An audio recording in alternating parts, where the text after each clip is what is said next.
অহা কালিৰ পৰা অসমত হাজাৰ হাজাৰ বাল্য বিবাহত আবদ্ধ হোৱা ব্যক্তি এৰেষ্ট হ'ব।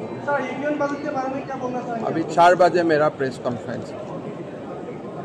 অহা কালি ৰাতিপুৱাৰ পৰা নেক্সট 6-7 দিন হাজাৰ হাজাৰ মানুহ হাজাৰ হাজাৰ যুৱক এৰেষ্ট হ'ব বা যুৱক হওক মানুহ হওক যোনে বাল্য বিবাহ কৰিছিলে।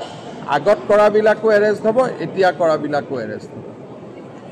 আৰু 14 বছৰৰ তলৰ ছোৱালীক যি বিয়া কৰাইছিলে বা বাচ্চা হৈছে তেওঁলোকক পস্কো এক্টত ধৰিব। গতিকে সেইটোৰ কাৰাদণ্ড যাৱজ্জীৱন। অহা কালিৰ পৰা অসমত হাজাৰ হাজাৰ বাল্য বিবাহত আবদ্ধ হোৱা ব্যক্তি এৰেষ্ট হ'ব। अभी 4 बजे मेरा प्रेस कॉन्फ्रेंस। অহা কালি ৰাতিপুৱাৰ পৰা নেক্সট 6-7 দিন হাজাৰ হাজাৰ মানুহ হাজাৰ হাজাৰ যুৱক এৰেষ্ট হ'ব বা যুৱক হওক মানুহ হওক যোনে বাল্য বিবাহ কৰিছিলে। আগত কৰাবিলাকো এৰেষ্ট হ'ব, এতিয়া কৰাবিলাকো এৰেষ্ট হ'ব।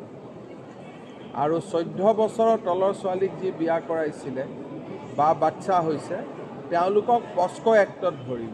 গতিকে সেইটোৰ কাৰাদণ্ড যাৱজ্জীৱন।